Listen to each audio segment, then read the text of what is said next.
Gold, trusted gold buyers. మీరు తాకట్టు పెట్టిన బంగారాన్ని విడిపించి ఈ రోజు ఉన్న మార్కెట్ ధరకు కొనబడను.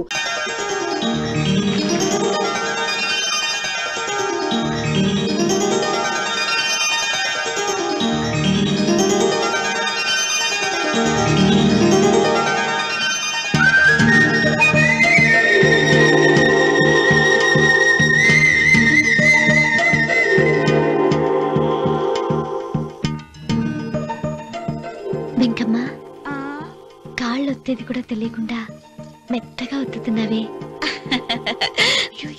క్షమించండి అమ్మాయి గారు. అన్నవరం, పొద్దుటి నుంచి నా మనసు నా దగ్గర లేదురా. ఏ చేతి ఖర్చులు డబ్బులు లేవని అక్కడ తాకట్టు పెట్టారా? లేదురా, ఆ అమ్మాయి గుర్తొస్తుంది. ఈయన్ని గుడికి తీసుకెళ్ళటం నాదే తప్పు. పంపతీసి నేను చూసిన అమ్మాయి గురించి ఆలోచిస్తున్నాడా ఏంటి? ఏంట్రా సణుగుతున్నావు? సణుగుడు కాదు చిన్నబాబు గారు, ఆవిడ గురించి ఆలోచిస్తున్నా. ఆవిడ గొంతు, ఆ కళ్ళు, ఆవిడ కట్టుకున్న చీర, ఆవిడ పెట్టుకున్న నగలు. చీర ఎక్కడ కట్టిందిరా? గుండెల దాకా లంగా కట్టుకుని కొలంలో స్నానం చేస్తుంటే. కొలంలో స్నానం చేయడం ఏంటి చిన్నబాబు? గుళ్ళో నా పక్కన హారతి తీసుకుంటాను. నువ్వెవరి గురించి మాట్లాడుతున్నావురా? నేను చూసిన అతను చాలా గొప్పవాడు, బాగా డబ్బులున్నవాడు. రేపు నన్ను చూసుకోడానికి వస్తున్నాడు. అందుకని మీరు ఏంటి, నేను ఇక్కడ ఉండకుండా వెళ్ళిపోవాలా? మీరు నాలాగా, నేను మీలాగా నటించాలమ్మా. అంటే పని మనిషిలాగానా? మరి అమ్మ నాన్న వాళ్ళు వస్తే ఎలా? వాళ్ళు వస్తాయేంటి? ఒకళ్ళు వంట మనిషి, ఒకళ్ళు తోట మళ్ళీ చెప్పుకుంటానమ్మా. మీరేం బాధపడకండి చిన్నబాబు గారు, మీరు చూసిన అమ్మాయిని నేను ఎతికి పట్టుకుంటా. ఈ లోపు మీరు నాకు సాయం చేయాలి. ఏమిటది? గొడుగు సరిగ్గా వంగలేకపోతున్నావా?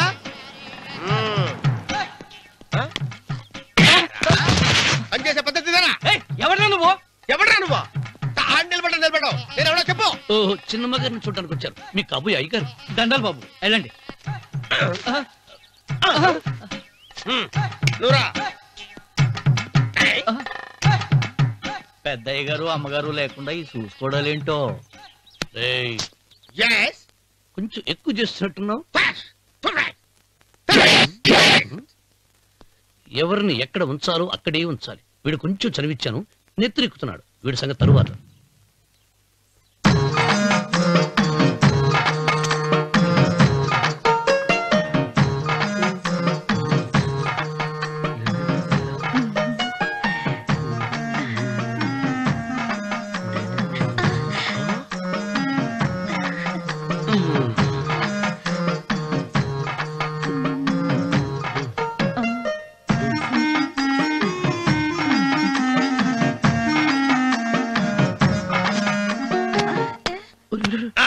కుర్చీ కుర్చీ.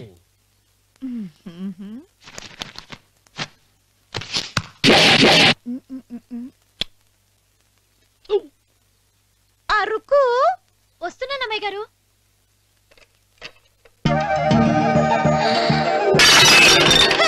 గుర్తుందా నీకు? కొట్టానట చూడు. క్షమించండి, వేరే కాఫీ తెప్పిస్తాను. వద్దు, కూర్చో.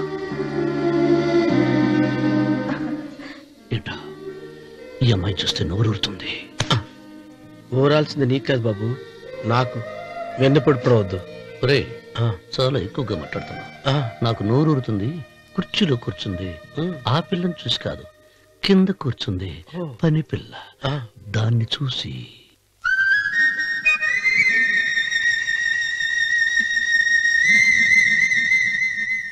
ఏంటిది? నా మనసు పాలేరు మీదకి పోతుంది. ఏంటో. అయ్యగారిని ఏమైనా ప్రశ్నలు అడగండి అమ్మగారు. నేనా? పొద్దున్నే టిఫిన్ ఏం తీసుకుంటారు అని అమ్మగారు అడగమంటున్నారు. టిఫినియా? టిఫిన్ ఎవడు పెడతాడు? మొక్క పొద్దున సతికుడు లాగించేస్తాం. ఏంటి అలా అరిచారు? చచ్చిపోయిన మా అమ్మా నాన్న గుర్తొచ్చినప్పుడు అని అలుస్తా. అలాగా? మరి సర్ది కూడా అంటున్నారేంటి? ఆరోగ్యానికి చాలా మంచిదని ఈ మధ్య సర్ది కూడా అలవాటు చేసుకున్నారు కదా యజమాని. వెంకు, నీకు పొలం ఎంత ఉంది? పొలమా? ముప్పయ్య. అమ్మాయి గారు ఏం చదువుకున్నారు? 3వ క్లాసు, 3rd స్టాండర్డ్. కలాస. అమ్మాయి గారు ఏంటి అలా మాట్లాడుతున్నారు? అది అచ్చ తెలుగు అంతరించిపోతుందని అలా మాట్లాడుతున్నాం. ఇంతకీ మా అమ్మగారు నచ్చిందా? నచ్చింది.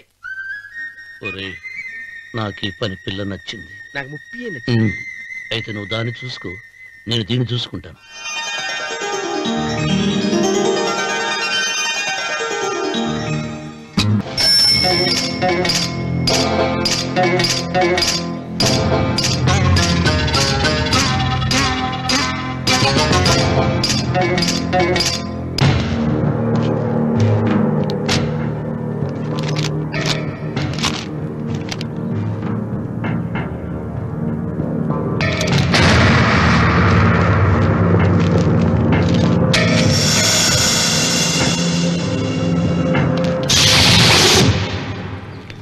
రామన్న చౌదరి,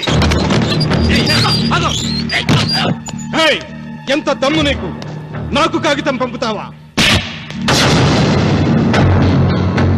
విన్నావా తొడదెబ్బ? దడదడలాడాల్సిందే. ఆకు తిప్పడం నీకు అలవాటు కదా. ఆకు తిప్పితే తిరిగేది ఆకు కాదు, నీ చరిత్ర. నేను సుబ్బారాయుని కాదు, పహిల్వాన్ పాపారావుని.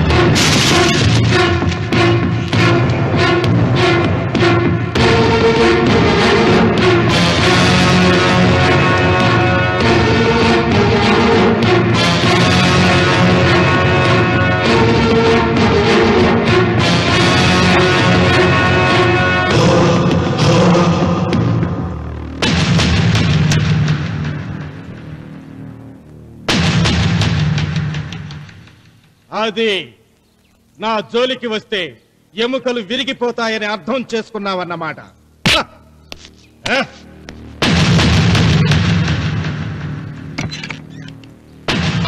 మొట్టమొదటిసారి అయ్యగారు భయపడినట్టున్నారు. రాముడు తను ఓడిపోయానని ఒప్పుకుంటున్నాడా ఏమిటి?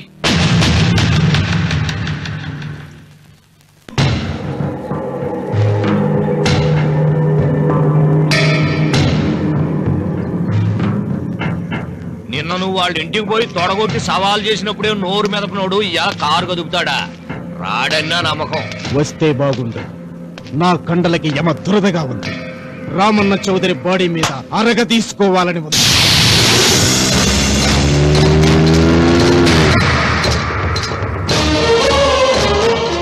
నువ్వు ఊహించినట్టే వస్తున్నాడయ్యో అని ఏం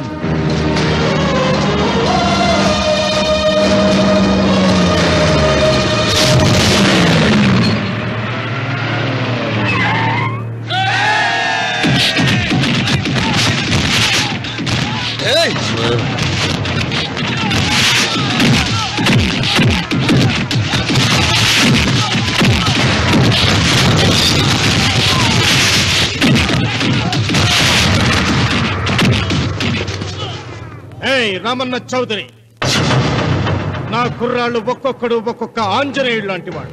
చూసావా నీ వాళ్ళని ఎలా చెడుగుడు ఆడించానో? రావద్దని చెప్పినా వచ్చినందుకు నీకు శిక్ష పడాలిగా. వచ్చి నా కాళ్ళు పట్టుకుని తప్పైందని అడుక్కోవాలి.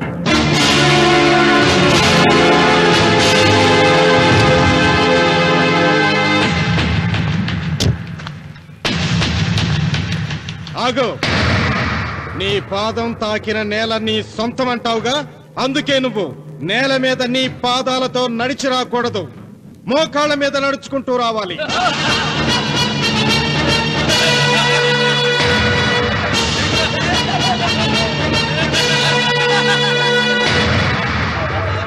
కానీ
విరవను.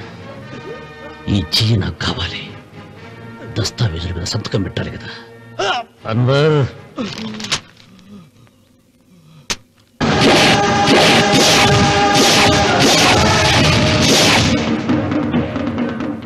గుర్రానికి కాళ్లల్లో బలం, సింహానికి నోట్లో బలం, గరుడు పక్షికి కంట్లో బలం. ఈ రాయలసీమ రామన్న చౌదరికి ఒళ్ళంతా బలమేరా. రామన్న చౌదరిరా.